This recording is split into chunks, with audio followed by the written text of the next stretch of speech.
So welcome everyone. As Lauren mentioned, my name's Wendy Keats, and I've been living off the grid now since 2004. And so just to, I guess, one of the things that I'd like to do today is just to talk a little bit about my journey and what it was like back in the early 2000s to go off the grid, and some of the things that I've learned. So first, I was living downtown Moncton with lots of noise and smog and everything else. And I really needed a place to just get away. So I bought some land out in Salisbury on the Petitcodiac River. And there was a little camp that was on it. It was more of a shack than anything, but at least it was. So every weekend, every Friday night, I would head off for my camp, and the road wasn't even open. So I would be walking down the road, lugging in my water and my groceries and my camp fuel and everything else. And as I was going, and busy life, just literally lifting off of my shoulders. And I would come in here and really get in touch with cattle, grew a huge garden and did lots of canning, tapped maple trees and made my own maple syrup, just really got in touch with nature and the peacefulness, walking back out that road, and I would just feel, all the pressure coming back and just, start to feel what it was. I was really starting to become very concerned about was very concerned. I had 2 young grandchildren, and I really started to wonder. And they didn't know how to plant. They didn't know anything about nature, and they certainly. And so one day I was walking back out that road, and I just said to myself, what the hell? I'm just going to do it. Those days, really solar was very, very new. The cost of panels, which I'll talk a little bit about, was quite high. And I absolutely nothing about what it would be like to live off the grid. But I did it. I built on a piece to my house, and I installed some panels. And I started out with just 1.4 kilowatts of panels, which is just 1,400 watts. And for those folks who might not know what that means, because I sure as hell didn't when I went off grid, it is a tiny little system. It was a 12-volt system. And so, if you try to put it into context, it takes 1,500 watts to run a hairdryer. But that's not how off-grid works. But I had basically a small set of panels, a small 12-volt system, and along with that system, besides the panels, and this is where you're imagining things, because I have pictures of this for you that I'm looking at that you can't see, but maybe we'll get them sent along to you anyhow.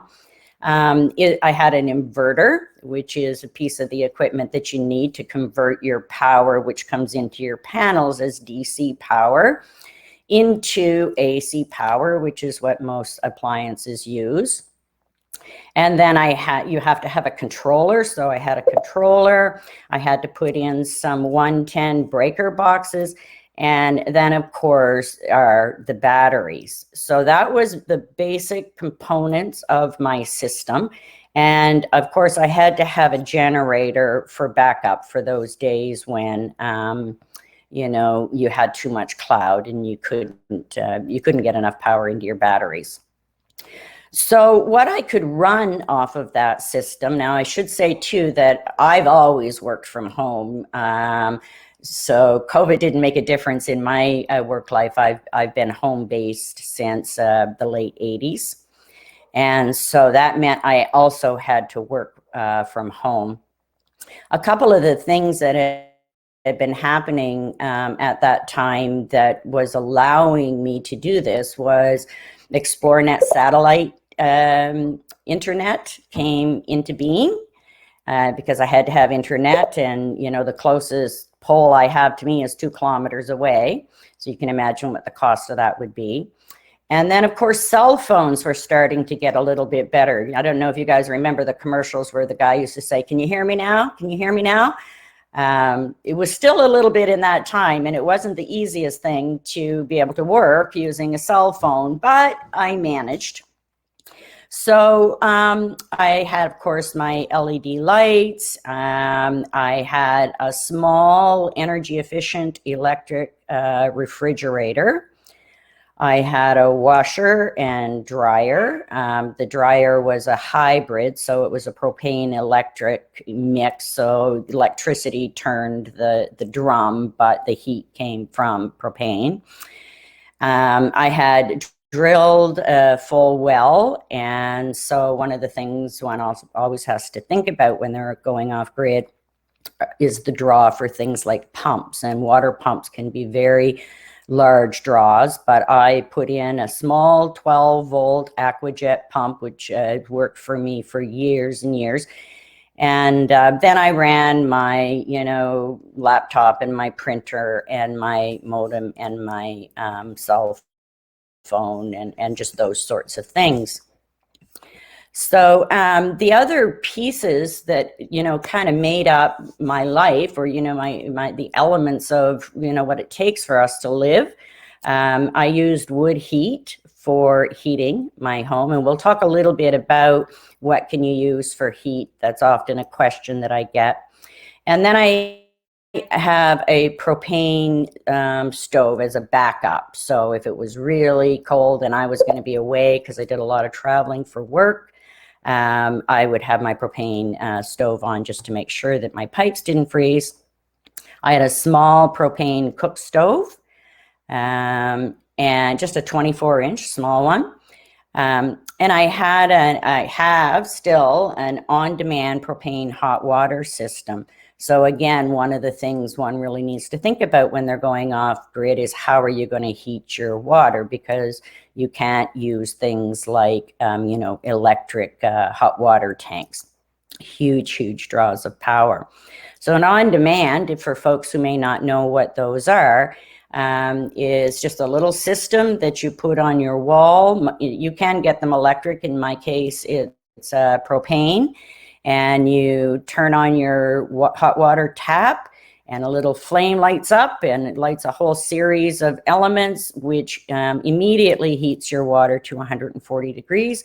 And when you turn off the tap, then, you know, you're not drawing any more power or using any more propane. So this is something I say to folks, even if you're not off grid, you know, take a look at these on-demand hot water systems. You know, I've heard that as much as 25% of our power bills, or a typical person's power bills, comes from trying to heat hot water, maintain these big tanks 24 hours a day, 7 days a week. when you're really only using hot water minutes a day. So it's a huge, huge waste. So that's what I've always used. And then I had a composting toilet system, and originally I bought one of the commercial, paid a lot of money actually for one of the commercial composting toilet systems, which I absolutely do not recommend people do. I have since switched to a do-it-yourself compost toilet, which works way, way better. And I can answer questions about that if people would like as we go along. Okay, let me just see. Sorry, I'm going through my nice presentation. Over the years, I continued to add space. Now I'm still on this 1.4 kilowatt system. I lived off of that right until last year, so from 2004 until last year. But over that period of time, I added about 500 square feet to my house, a very large deck, and a garage. And the coupe de grace, my what I call Keats cauldron, which is my wood-fired hot tub that holds about 13 skinny people if we all squeeze in, and it's absolutely amazing. And it draws no power whatsoever. So it has a rocket stove that sits down in the back in the water, and just through pure convection, it heats the water and brings it up to, whatever temperature it is that you want to keep adding wood into. And so that's been a lot of fun. So last year, I did upgrade my system. So I went to a 3.4 kilowatt system. It's 48 volts. So I changed from a 12 volt system to a 48 volt system.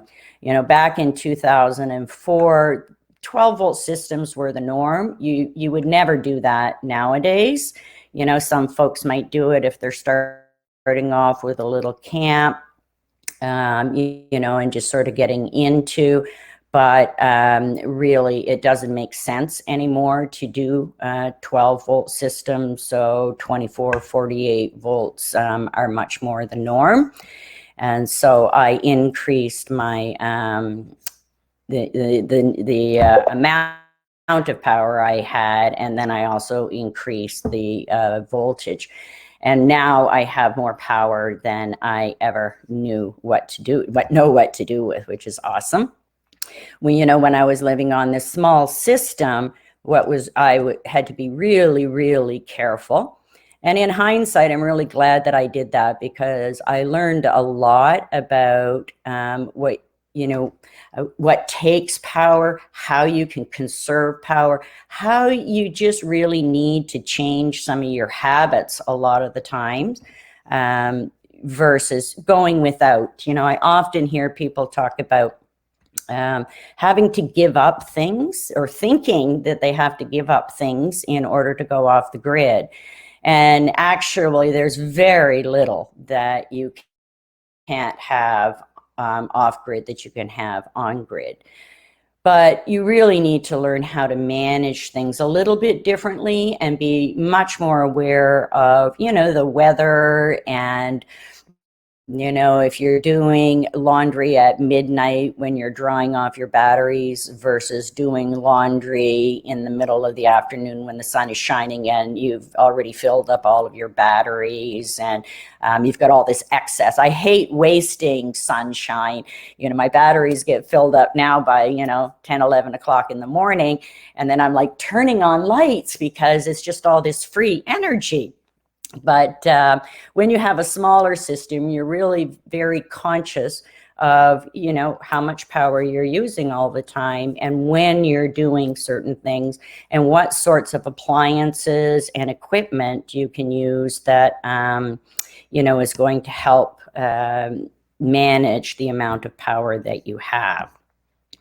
So when I increased my system, I was able then to buy, and here's a nice picture of it, folks, a lovely new double door bottom freezer refrigerator. I then had enough. A refrigerator is one of your largest draws. And folks often ask the question about, should I get a propane refrigerator or should I get an electric refrigerator? It always depends on your individual circumstances. But the reality is, if you have propane, you're always going to be, using propane. And, while it's maybe not as bad as oil, we do try to minimize as much as we can any kind of fossil fuel or non-renewable energy source. So, adding in this day and age, the conventional wisdom is add some extra panels because panels are so cheap now, and use an electric refrigerator. So I was able to that was one of the gifts to myself after I got in my new system, is I was able to then, buy a few things, that were larger. And so bought that and renovated. I actually added on some more space. I think I have probably about 1,500 square feet at this point in time. Sorry, I'm looking at my nice pictures here. I'm just going to mention that I also wanted to talk for a moment about the composting toilet systems. So, not everybody off-grid has composting toilet systems. I mean, you can have your regular toilet system if you want and put in a septic system. I just chose not to for environmental reasons. And so, as I said, I started off with this very expensive commercial composting toilet, and in the end have moved to the bucket system and have this lovely little built toilet base with a bucket underneath. And I use cedar sawdust and empty it once a week, and it's actually not difficult at all. And no, it doesn't smell. There's no smell to it whatsoever, and it's more environmentally friendly, and it's way, way cheaper. So as I mentioned earlier, when I started on my journey, I knew absolutely nothing. This is not my forte. Like people were talking to me when I was trying to do the research, and there really wasn't a lot of good information out there at that time. There was an overload of information on the internet, but it sorting through it and not knowing the technical words and not understanding any of it was not helpful at all. And I also found at that time there was so little experience amongst, the installers and the tradespeople and, the professionals that we're supposed to know about this stuff, that a lot of it was guesswork, and it cost me a lot of money to learn, to make mistakes and have to do things over again. And it was actually one of the reasons that I started trying to do some education around this, because it just was so hard to find really good information. And even to this day, I tell folks, if you want to learn about it, go to some of the off-grid communities. So as Lauren mentioned, we have a Facebook group that's amazing. I hope you can, if you haven't joined, it's called Off-Grid Comments and Questions East Coast. And that's where people who have lived experience with this stuff and aren't just trying to sell you something, you can go and ask questions. At that time, those sorts of groups did not exist.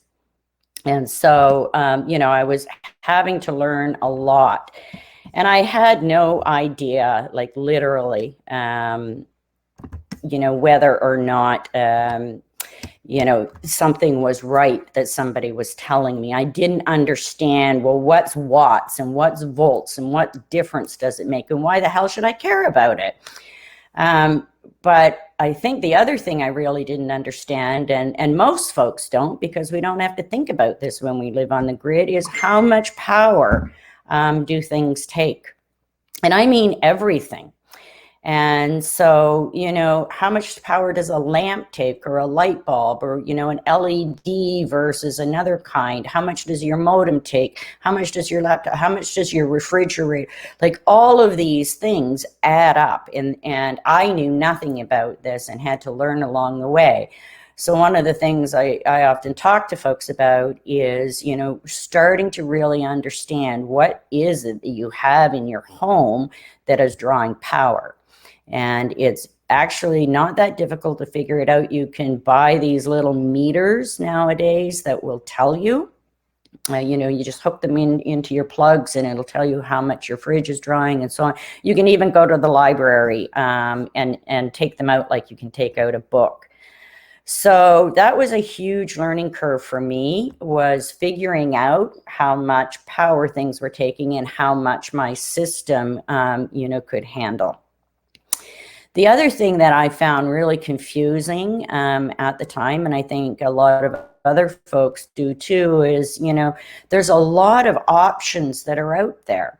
Which are the right options for you? You know, there's solar, there's wind, there's micro hydro. I'm so pleased to hear that my good friend Paul Cunningham is speaking after me about micro hydro. And this is how I first met Paul many years ago, is I live on a river. I figured, hey, micro hydro is the thing that will work for me. Turned out it wouldn't. It works in some circumstances, it doesn't in others, as Paul will explain to you. There was geothermal, there was biomass.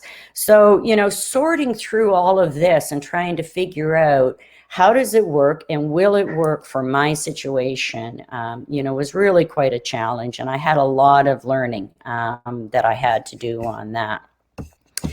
So, Wendy. Sorry? Yes. I just got your email. I think it took a little bit to send because it, you know, like you said, it was large. So I'm just wondering about, like, I did start to share your pictures and I just don't know where you are. Yeah. Oh, that's wonderful. Oh, okay. Well, why don't you just back up through it there for a real quick view there? For sure. And Okay. I'm just gonna see if I can make it maybe bigger or kind of bigger, like, I don't know, maybe is that better than it was? I know you can probably see my whole screen. Yeah, no, that's good. I can just see the presentation, Lauren, so that's great. Great. Okay. Just let me know. So you can just yeah, just go through it a bit and I'll tell you where to stop. So there, folks, is what I told you was my little spot. There was, yeah, little tiny house at the time. It was all falling apart. There's me on Friday nights going out to my camp at the time. And this is, you know, these were the amazing things that I was just feeling and experiencing while I was there. And you can move on there, Lauren. And there's me on Sunday nights. And that's just some information there about, you know, again, why I was concerned about what was happening with climate change. Even, you know, back in the 90s, we were at, you know, using way too much household energy, electricity in Canada. And you can move along there, Lauren. Oh, these are my adorable grandchildren. They're all grown up now, but they were of, you know, this was a major concern, is what is the world that we're leaving our children and our grandchildren? Yeah, and putting up my panels, building on my house. Just move right along there, Lauren. Okay, so these are some of the components I was talking about in my system. So you'll see those were my original panels. I'll just mention while I think of it now too, at the time I put the panels on my roof, which again was conventional wisdom back in those days. That is no longer the case for a lot of houses. They're more likely put on posts. That's my inverter in the middle and my controller and my batteries. And you see some of the things that I could run off of that system. And you can just move on there, Lauren, if you want to. And some of the other things, that was my composting toilet system. I see someone asked, what brand of compost toilet do you recommend? I don't recommend any of them, quite honestly. And I had the hot tub built. That was another question. And then I've got a question here on what size of on-demand hot water do you use or suggest? Yeah, you know what? I don't even know what size it is. I don't think there's a big range of sizes so much. It has to do with your BTUs. I actually spent quite a bit of money on mine and bought a really good one. It's a Bosch. And again, back in, when I bought it, they were ranging around $2,000 to $2,500. You can now buy them as cheaply as $400 or as much as $5,000. So a lot of it depends on your budget, and the quality that you want. I've had mine now for nearly 20 years, and it has been amazing. So it was a really good investment for me at the time. And have I had to replace my solar panels? Yes, so that's what I did last year. And so, yeah, I'll answer that, Shelley, a little bit more as I go along here. So, yeah, so there's a picture down in the corner there of my Keats cauldron. It doesn't show up very much, but we'll see if we can send this presentation out to you folks afterwards, so you have this. Okay, and this is, the next one, just there we go. This is last winter when I upgraded to a 3.4 kilowatt system. Now you'll see that these panels have been installed. They're still on a roof, but it's not on the roof of a house. They come right down over. I just put a little wood shed underneath of it. You see the panels are still on my house in the background there, but that's only because it was winter. So I have since taken those panels down. And again, one of the lessons about living off the grid is you have to think ahead. So like I said, I set up a 12-volt system. When I wanted to switch over to a 48-volt system, those 12-volt panels were no good to me anymore. So I had to completely replace and start with new. And these are some of the things that you learn. Same as an inverter. If you start with an inverter that is set up, and an inverter is another expensive piece of your equipment. And so if you start with an inverter that's for 12 volts and then you change to 48 volt, you also have to change your inverter. So this is one of the reasons it took me a long time before I upgraded, because it wasn't just a matter of adding on some panels. It was a matter of having to actually change my panels and change my inverter. So if you want to move on, Lauren. Oh yeah, this was my picture of my refrigerator. I'm just so proud of it. I had to, because I had this little tiny refrigerator for years, and it was a pain in the butt. And so now I'm able to have this. And you'll see I've been able to add lights. So this is obviously my kitchen. And if you want to move on, there's a couple of other pictures. I was able to add, more lights and more fans and things like that. Oh, there's two of my little cute doggies. They always get in my presentations. I built an office on recently. You can see in the corner there, the bathroom is off that, or one of the bathrooms, and you can move right on there. I think I've got another picture of that in there, Lauren. And that's my bedroom. I took one of the things that I started doing when I was out here, it was just a camp, was doing twig furniture. And I don't know if you can see, but my bed and this table and the chair, those are all things that I made with my own little hands, which is not something I usually do. I'm not a crafty person. But, living out in the woods and having access to all these amazing, natural resources makes you feel creative. And, guest bedroom. So again, being able to add more lights and more power to different rooms. I have two bathrooms. And so this is my guest bathroom. And there's just a little picture there of the composting toilet system on the side there with the door open. And it's literally a bucket that you put sawdust into, and you just empty it into a nice little pile, outside somewhere. So I have, a shower, and I also increased the size of my water pump, which is something I mentioned earlier, and put in just an ordinary water pump rather than a small 12-volt one. So starting to get, really free with my power. Okay, so yeah, this was just like I was kind of talking about where I was at. So not a lot of knowledge out there at the time. You can just move down there, Lauren. Okay, so I think this is kind of where I was at when you started to show the presentation. And so I tried to sort of break down some of the things I learned into 3 categories. So electricity, so the things that run our stuff, heating and cooling. So if you want to just move on. I'm just going to stop here. I'm going to answer a couple of questions. The 12-volt panels were still working. Yes, as a matter of fact, I sold those panels. I sold my inverter, you know, so that's another thing you can do. So there's lots of folks that are starting the camps and stuff. So I had those panels for nearly 20 years and they work the same as they did. That's one of the things about solar panels. I've never heard of them wearing out.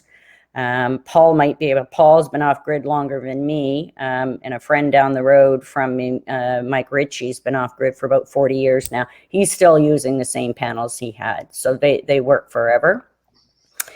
And yeah, so that answers your questions too, I think, Shelley. You should never have to worry about them. So when we look at electrical, yeah, just before you go, back up a little bit there, Lauren. Thank you very much. You're doing a great job here, by the way. So, you know, when we look at electricity, there are certain sort of systems that you use specifically for electricity that you wouldn't be using for heating and cooling. So those are obviously solar panels, wind, and micro hydro. Those are primarily to produce just electricity to run your appliances and equipment and so on. And also, and you can move down, Lauren, the one of the other things that is used also for electricity, although not as regularly as others, is biomass. But when we look at heating tends to be more around solar thermal. So you'll see the panels that are on the upper left-hand side of the screen there. Those are called solar thermal panels. So they heat water is what they do. So there's, you know, glycol and so on that goes through them, and there's different ways that they're made. But the intent of those is to heat water, and then you can use it just for heating water, but you can also use that for heat, like we did in the old days. You know, remember the old radiators in schools, a hot water radiator. So there's, you know, more modern ways to do that with heat pumps and so on. So then there's geothermal, which is, you know, a really good option for folks that want heating and cooling. You can get through geothermal. One of the questions people often ask me is about heat pumps. I don't know anybody that uses just a regular mini split heat pump, even though they are much less draw than, you know, maybe putting in electric registers. They're still a really big electric draw for somebody who's off the grid. So if you've been thinking about that, I would suggest you don't. But there is geothermal options, and there's also passive solar options that we'll talk a little bit about. Then there's like solar hot air. So on the bottom right-hand corner, some of you have heard of these CanSolaire. So you put them on the side of your house, and it, you know, it generates heat. So you can even make these yourself. You can make them out of pop cans, aluminum cans. And I know a lot of folks that have actually made their own, and they're very efficient. There's biomass. And so, you know, we're hearing a lot more about wood pellet stoves and things like that. You know, kind of, sort of controversial in some ways, because we're not always, I think the intent of biomass ordinarily is that we're using up, you know, excess, so food, you know, waste and things like that. But there have been issues with, you know, these wood pellets where trees are just being cut down, which was not the intent. So yeah, you can move on to the next slide. I'm hoping I don't run out of time here. So passive solar. So for anybody that is building a new house, the most important thing is to really think about how you can maximize the use of passive solar. So here's an example. This is, again, please feel free if you haven't accessed the Off-Grid East Coast editions of the magazine that we did. It's cecnb.ca, Off-Grid East Coast. There's some beautiful articles, and this is one about my friends Margaret and Eric Toos-King in Sackville, who built one of the first passive solar homes in the area. And they use around a cord of wood, maybe not even that much in these recent years, to heat. Everything else comes from the way that they have designed their house, and it's all passive solar. Okay, you can move on. Next one, Lauren. Great. This is just another, some folks might know Rudy Fowler. They live outside of Tracy, and Rudy is a long time sort of off-grid, guru. And so they built an amazing house. You can see it in the background there. We also did an article on Rudy's house in the Off-Grid magazine. So he put in a 6 kilowatt system. He does all these neat things. He found a used 4,000 pound forklift battery, so he has no problem. He uses hydroponic. He uses a wood boiler for his in-floor heating, which is something else that you can use any of these hydronic systems for. And he's got quite a complex system. So you can go from a really simple system to a really complex system like what Rudy has. Okay, you can move on, Lauren. Okay, yeah, thanks for sharing that. Eric and Margaret are just great. So, how much does it cost? This is the question people are always asking me. And so, I guess I tend to come back and say, well, how much does it cost to build a house? At which time people give me this blank look. But the point is, it really depends. Like, you can do this really quite cheaply, or you can put in massive systems. There's people, they got a lot of money. They don't want to even think about managing their systems. They've got 30, 40, 50 panels, and they don't agree. They've got everything. They don't really think about it, although that's very expensive, of course, to do that. But the prices have been coming down substantially. So when I first bought my panels, those little panels I showed you, those they were somewhere around 130 watts. I was paying over $1,000 per panel. Today, I would pay about $100, just to give you a sense of the difference of the cost in panels. But there are other components that you have to think about. So, when I try to price what that original system that I lived on for many years would cost today, it was probably around $10,000. It cost me more than that, way more than that back then.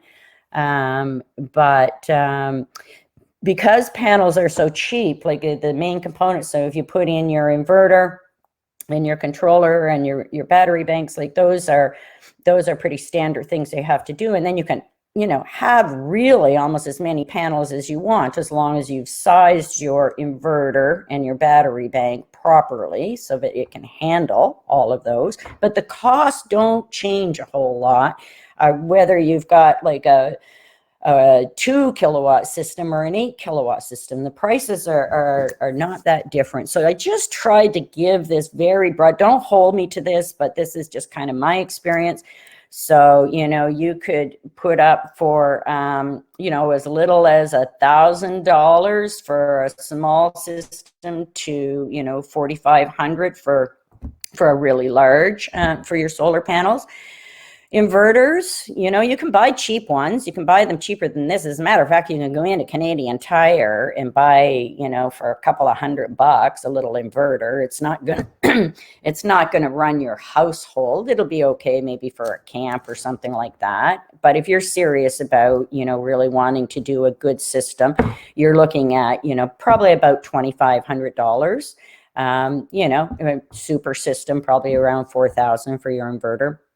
Controllers range 450 to 1,000. Your battery bank, again, depends on how much power you want. So, be looking at, 2,500 on the, average end, I guess, through to as much as, 5,000 or even more. And batteries are one of the things that are evolving all the time. Excuse me. And then you have to have this stuff installed, and there's some wires and some panel boxes and things like that you have to include in your price. Depends on how much of the work you can do yourself, or whether you're just going to have somebody come in and do the whole thing, which is nice. Okay, next slide, Lauren. Where to start? So, if I had it to do over again, I would have learned a lot more about my power consumption, how much I use daily, how much I use seasonally, and where your biggest draws are. So you really have to look at over time, because, in the middle of summer, you've got a lot longer solar day. Than you do in the wintertime. So you have to understand the seasons a little bit, and how much power. So they recommend that you look at the worst time of the year and you gauge from there, so that you're always covered for the worst case scenario. And from there on out, you're good. Really look at ways you could reduce your electricity use. And you know what? Even if you're not off grid, this is something I think everybody should do, because we waste way too much power. And this is something you learn when you go off grid. You go, oh my God, I can't believe. For the longest time I used to go to other people's houses, and every light in the place would be on, and, TVs in different rooms with nobody watching them. And I would just almost go out of my mind, because all I could see was all of this fossil fuel going, carbon up into the air that we just simply don't need. So really look at, what are your draws, and what are the appliances that are drawing a lot of power? What are your habits, and are there ways that you can make changes to that? And then you have to really look at your building envelope. So, insulation and heating loss, like fix that first. And if you are building new, then really look at how can you maximize your passive solar. Not even if you're building new, like look at, are there places that you can put in south facing windows? Is there thermal mass? So like putting down stone floors, or a brick wall or something, some way to maximize the sun just passively. It's a huge difference. And if you're building new, all of these new ways to build really energy efficient homes, we know so much more about that now.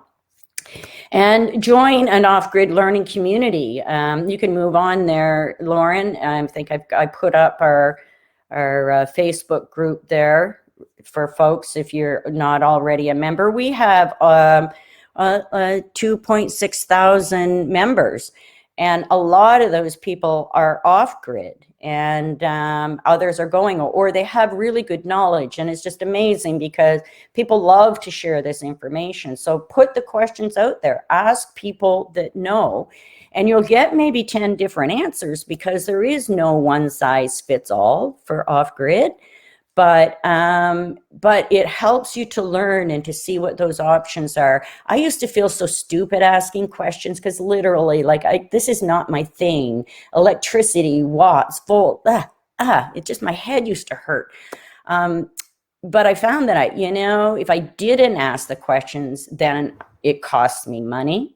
And so, my best advice is to join one of these off-grid communities. Off-Grid Nova Scotia has a group as well. You'll find them everywhere now. And, join a few of them and just learn and ask questions. And so that is the end of my presentation. So thank you for listening, and best of luck on your off-grid journey. And I think we got a few minutes left for some more questions. I'm just going to check and see if there's any in here. Yeah, absolutely. Yeah, absolutely. Any questions? Yes, and we have at the end of this webinar, before you leave, if you could click on the link there, just give us some feedback on how the webinar went. I have a question, if nobody has a burning one right now, but folks feel free to type them in the chat. You mentioned replacing your solar panels, but I just wondered if you had to replace your batteries during the time that you've been off grid. No. Well, I have replaced them over the years, but not when I added new panels. So your batteries are configured either as like 12 volt, 24 volt, or 48 volt. And so as long as you have enough, so I had a 12 volt system, so they were, linked together as 12 volts, but you can reconfigure your batteries so that they're 48 volts. So you shouldn't have to change them. You might want a larger battery bank. So if you have more power coming in, you might want a larger. It depends on how much you have. Batteries have always been, I guess, the weak link in the off-grid chain. And there's different kinds of batteries. You should learn about batteries too if you're going off-grid. So there's different types. And, I have wet cell batteries, which means I have to maintain those batteries. I have to water them. I have to equalize them. There are others. There's a lot of emerging technology as well in batteries. And I ruined my first set of batteries not knowing enough about them. So, and that's an expensive thing to ruin. So, you don't want to fool around with that. Okay, for sure. And because I know that there's is it lithium batteries that people are sort of wondering about, and then there's the wet cell ones that you had. Do you know, is there a big price difference? And maybe lithium doesn't have as much maintenance that you need to do, or? Yeah, so lithium is, I think, kind of like everybody's dream right now, to get, because they are amazing, but they are super expensive. But again, this is an investment. So that's the other thing, one has to really look at. Is it worth putting the money up front to really buy something good? Or maybe is the technology not quite there yet? So as an early adopter of a lot of these, technologies, they weren't perfected. And so it cost me a lot of money to test it out and then find out later, well, I should have really let somebody else test that out and, have really good data behind it. AGM batteries are, a lot of people are going for AGM, so you don't have to equalize them. They're basically maintenance free, but they cost more. So you're paying for that extra of not having to do any maintenance on them. Okay. And actually, I just wanted to jump in with a question, if that's all right. First of all, fantastic presentation, really informative and interesting. And we still have a few minutes, so if anyone in the audience has questions, then please just type them into the chat. But I was just wondering, from your experience, when you're looking for, appliances or other products, how much value you put into, different energy certifications like Energy Star, and if you find that there's much value in that. Yeah, it's kind of really the only guide to go by, Daniel. So looking at how many kilowatts does, a refrigerator draw, and, what is the Energy Star rating? It's surprising. Like, you can't really look at the size of something and just make some assumptions about that. Like, my new refrigerator, the great big one I bought, draws very little more power than the small little one that I used to have. But I spent a lot of time going into different places and researching and looking at those Energy Star ratings. And they may not be, completely accurate, but they are a gauge of, how does one compare to the other.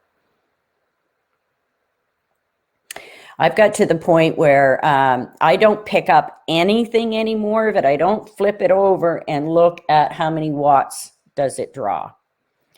It's shocking sometimes, like you just would never guess that some small things draw as much power as they actually do. So it just becomes, normal, I think, for folks that are off grid, that it's the first thing they're looking at, and it's a major factor in what we do and don't buy. So I guess my question is, did you have a hair dryer when you were living with your smaller system? And do you now have a hair dryer? Yeah, actually, Lauren, I used to have a slide that just said, yes, I have a hair dryer. It was amazing how often that question came up. And I've actually had people tell me I was a liar because it was impossible to live off of this much, power.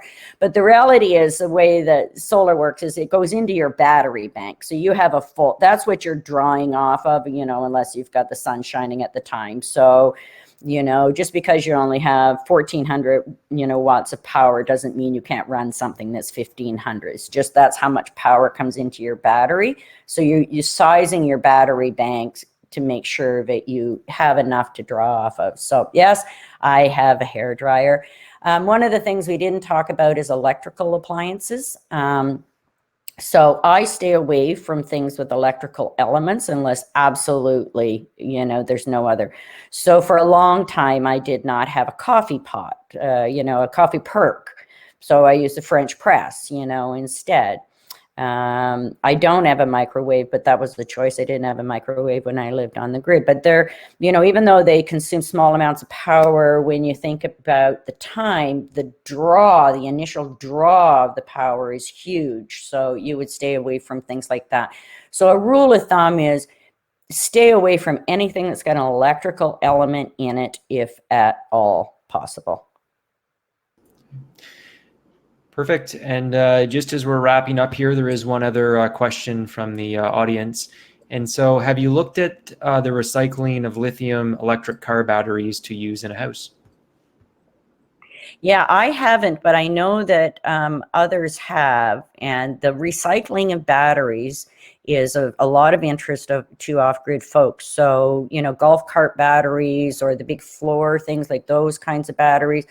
Companies only use them for, until they get to like 80% and then they throw them away. So a lot of folks are using that.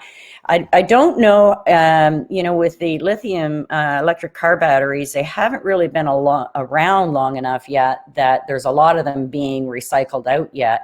But I can't see, and Paul might be able to help answer this question as well. I can't see where there would be any issue, with using it again. So when you're putting them in something that is, like a car, whatever, you're not letting them go down very far, but you can use them off grid afterwards. So there's lots of pay attention, spend some time really learning about batteries and what the options are. And, I have a friend that works in a junkyard and he can get all kinds of, as a matter of fact, he built an Earthship home out of completely 100% recycled materials. And it's amazing. So you can really cut your costs if you want to. Again, it depends on what you want to do, how much time, what your skill, is, or if you just want somebody to go and just buy everything and I don't have to worry about it. You have choices at both ends of the spectrum. Well, thank you so much, Wendy. This was wonderful. And we really appreciate your time. And thank you so much. Thanks, everyone. Have a great next session.